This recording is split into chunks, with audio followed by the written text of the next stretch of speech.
гуманитарлық бағыт болғандықтан бірдей. Мысалы, сонымен қатар әр 34 жұмыс парағы дедім ғой басында. Сол 34 жұмыс парағының әрқайсысы осы тек қана алаш қайраткерлер емес, ұлтымыздың көрнекті өкілдері, қайраткерлердің қанат сөздермен басталады.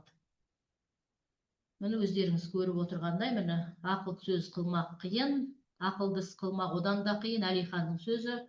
Одан кейін кесте толтыру, эссе жазу, мысалы 20 ғасырдың басында қазақ зиялылары. Бұл эссені жазған оқушы, мысалы, бұл эссеге дайындалады, ақпарат іздейді. Сонда тарих бойынша білімін толықтырады. Яғни екі пән бойынша білімдерін толықтырып отырады. Одан кейін міне мынандай сызба, зерттеу жүргізу, міне салыстыру. Одан кейін Столыпин реформасына дейінгі қазақ ауылының жағдайы, Столыпин реформасынан кейінгі қазақ ауылының, яғни жаңа жерлерді тартып алу, сондай мәселелер қарастырылады. 4-ші жұмыс парағы мысалы. Мына жерде міне қосымша ақпарат көздерінен суреттегі тұлғалар бойынша мәлімет жинақтау. Бұл жерде оқушы жаңағы өзі ізденеді, өз ақпарат жинайды. Содан кейін көз жеткізеді. Мынау үшеуінде біріктіретін, бұл үшеуі де қазақтың алғашқы заңгерлері. Енді бұл заңгерлер туралы өткеннен кейін біз біртіндеп неге көшеміз?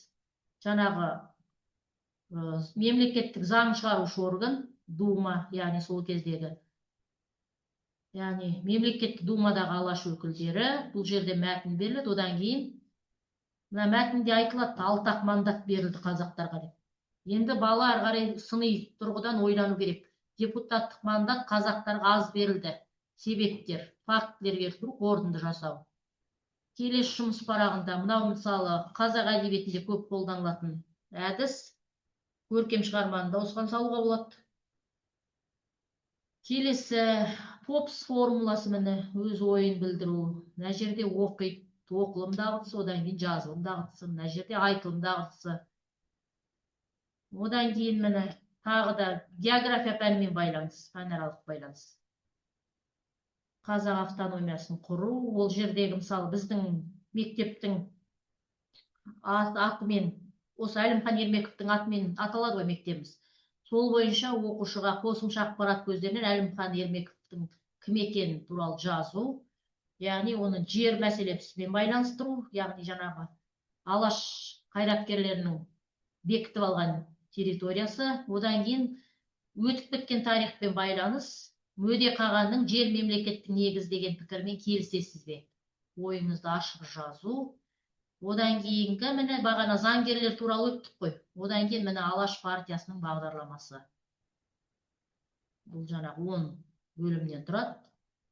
Одан кейін мынау міне оңай сұрақтар және қиын сұрақтар кестесі кетеді.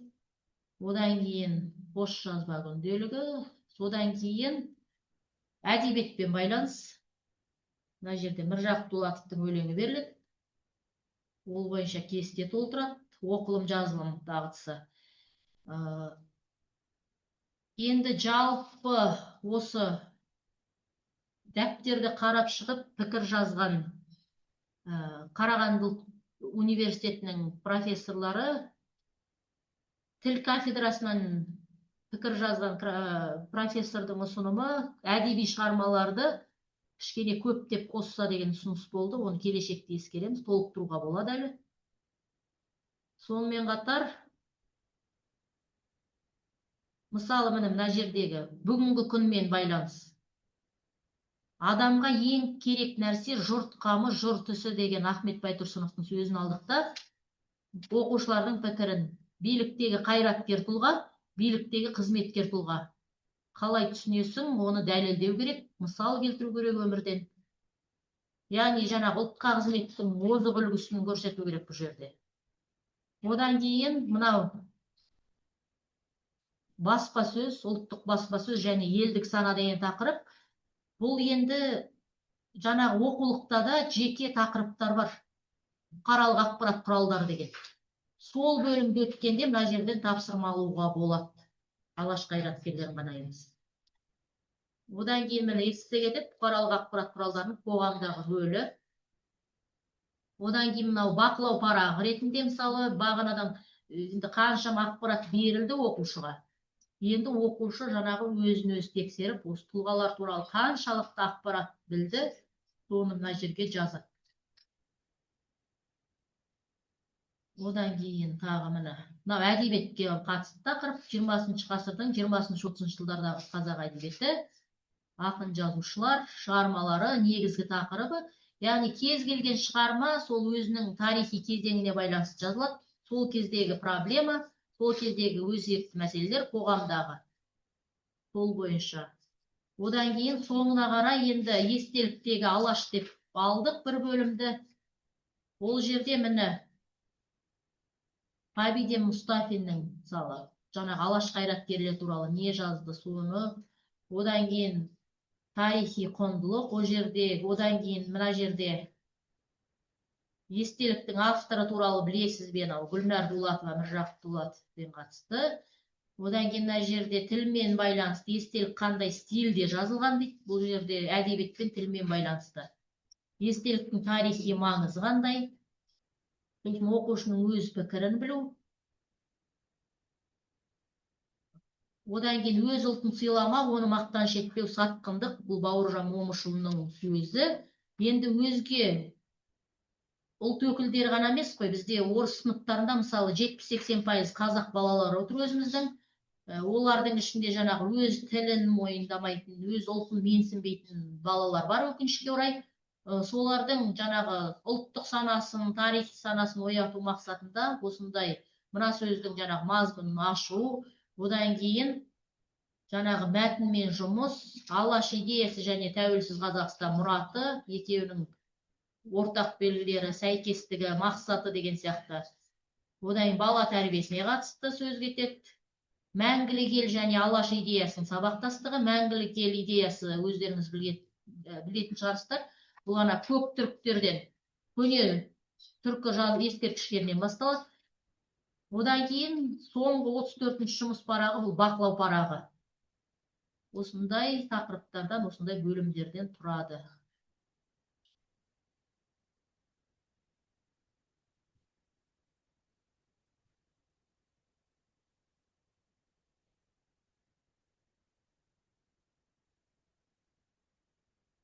Жалпы енді кері байланыс берсеңіздер, қандай сіздердің тараптан ұсыныс болады?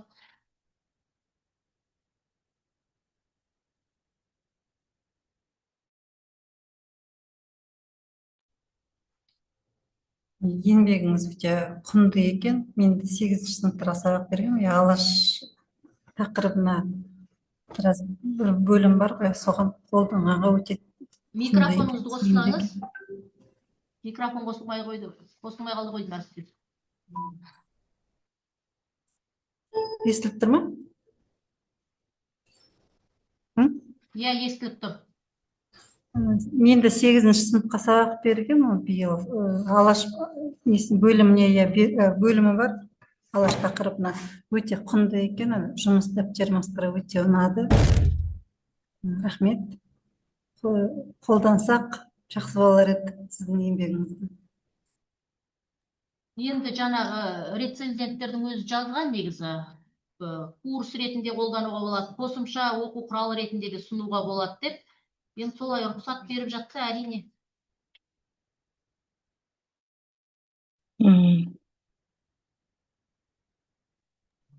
Тағы пікірлеріңізді айтып отырсаңыздар, немесе хабарлама ретінде жазуға болады. Барлық қабылданады.